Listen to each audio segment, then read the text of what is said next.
तो इस प्रॉब्लम में अपन को बोल रखा है कि अपन को इस इंटीग्रल को इवेल्युएट करना है और इसको अपन को प्रूव करना है कि इसकी वैल्यू 3 टाइम्स जीटा ऑफ 2 के इक्वल होगी। तो ये अपने पास प्रॉब्लम है।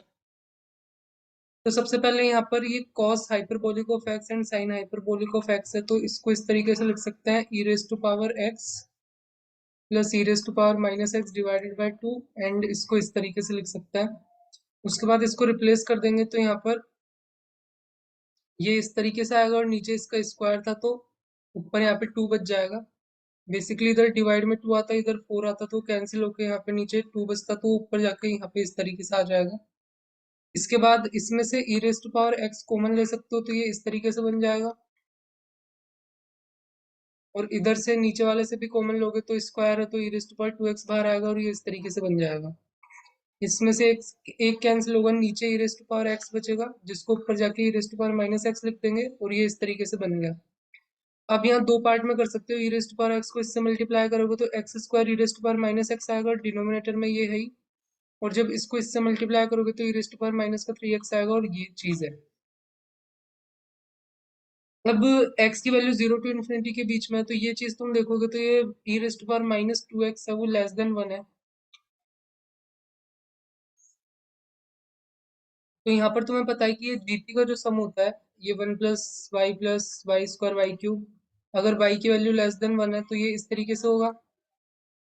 और अगर तुम दोनों तरफ डिफरेंशिएट कर दोगे तो इधर आएगा n times y raise to power n-1 और इसका जो डिफरेंशिएशन होगा इस तरीके से आ जाएगा। तो बेसिकली सेम टाइप की चीज यहाँ पे बन रही है कि तुम्हें ये जो चीज दे रखी है 1/1 minus e raise to power -2x का होल स्क्वायर, तो इस चीज को तुम यहाँ पर इस समेशन की फॉर्म में लिख सकते हो बेसिकली। तो अगर तुम इससे इससे कंपेयर करो तो यहाँ पे y की value e raise to power -2x है, तो ये इस तरीके से आ जाएगा तुम्हारे पास। वैसे ही सेकंड जो टर्म है उसको भी यहाँ पे इस तरीके से लिख देंगे। अब इसके बाद यहाँ पर समेशन एंड इंटीग्रल को इंटरचेंज कर सकते हैं अपन।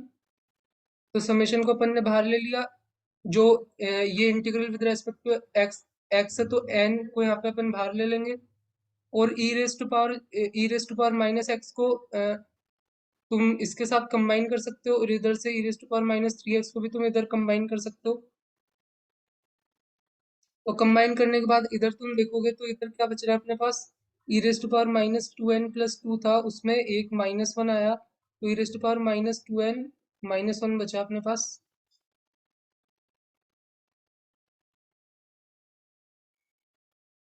तो ई रेज टू पावर -2n+1 बचा, तो यहाँ से अगर तुम -2 को कॉमन ले लोगे तो इस तरीके से तुम इसको लिख सकते हो। तो बेसिकली सेम ही चीज यहाँ पे लिखी हुई है।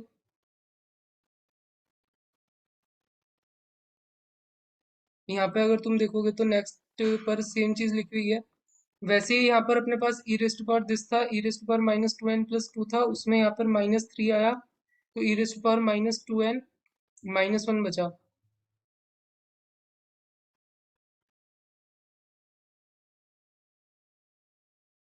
तो ये बेसिकली यहाँ पर ये ई रेज टू पावर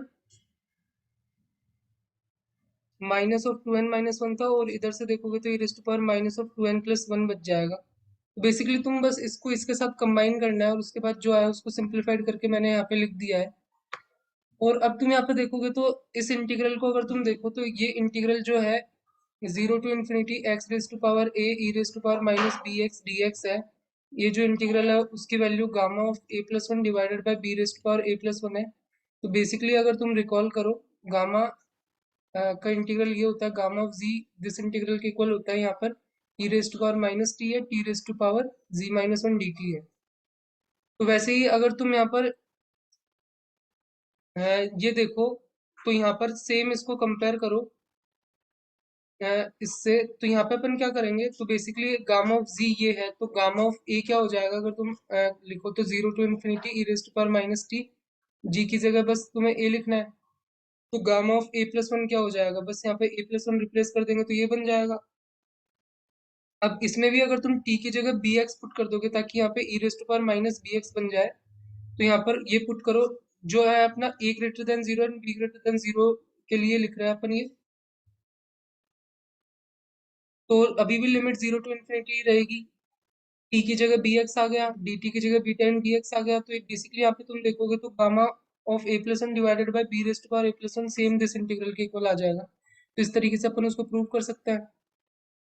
तो बेसिकली इस इंटीग्रल में ए की वैल्यू 2 है एंड जो बी की वैल्यू है वो 2n-1 है। तो बेसिकली वही gamma of a plus one divided by b rest power a plus one आ जाएगा। तो इस तरीके से ये आ जाएगा और इधर भी इस तरीके से ये आ जाएगा। अब यहाँ पर मैंने उसकी जगह रिप्लेस कर दिया है। तुम्हें पता है कि gamma of n plus one n factorial होता है, एन इंटीजर है तो गामा ऑफ थ्री टू को 2 टाइम्स गामा ऑफ 2 लिख सकता है। और ये भी होता है gamma of n plus one is equal to n times gamma of n. तो वही गामा ऑफ 2 को 1 टाइम्स गामा ऑफ 1 लिख सकते हैं, गामा ऑफ 1 की वैल्यू 1 होती है। तो बेसिकली 2 फैक्टोरियल आ जाएगा, जो मैं तुम्हें बता रहा था कि gamma of n plus one n factorial होता है। तो यहाँ पे गामा ऑफ 3 2 फैक्टोरियल यानी 2 होगा तो 2 मल्टीप्लाई बाई 2 4 हो जाएगा। इसी तरीके से ये भी 2 मल्टीप्लाई बाई 2 4 हो जाएगा। इधर ये n डिवाइडेड बाई 2n-1 का क्यूब है और इधर ये चीज है। अब यहाँ पे तुम देख सकते हो कि n is equal to zero पे ये टर्म जीरो आएगी, तो इस समेशन को मैं 1 से स्टार्ट कर सकता हूँ, कोई फर्क नहीं पड़ेगा। अब यहाँ पर मैं क्या करना चाहता हूँ, ये 0 टू इन्फिनिटी है और ये 1 टू इन्फिनिटी है। तो अगेन मैं इसको 0 टू इन्फिनिटी के फॉर्म में लाना चाहता हूँ। तो मैं क्या करूंगा, ये जो सेम इंटीग्रल है, वो जो सेम समेशन है उसको मैं इस तरीके से भी लिख सकता हूँ, n plus one divided by 2n+1 का क्यूब। और अब मैं क्या कर सकता हूँ, इस समेशन को 0 से स्टार्ट कर सकता हूँ। बेसिकली यहाँ पे 0 पुट करने पे क्या आएगा, 1 डिवाइडेड बाय 1 का क्यूब आएगा। और इधर भी 1 पुट करोगे तो 1 डिवाइडेड बाय 1 का क्यूब आएगा। तो सेम ही टर्म बनेगी, आगे भी तुम चेक करोगे तो ये जो चीज है और ये जो चीज है वो सेम ही होगा। अब यहाँ पे अगर तुम देखोगे तो 2n+1 एंड 2n+1 का ये जो डिनोमिनेटर है वो सेम है, ये अपना समेशन भी सेम है।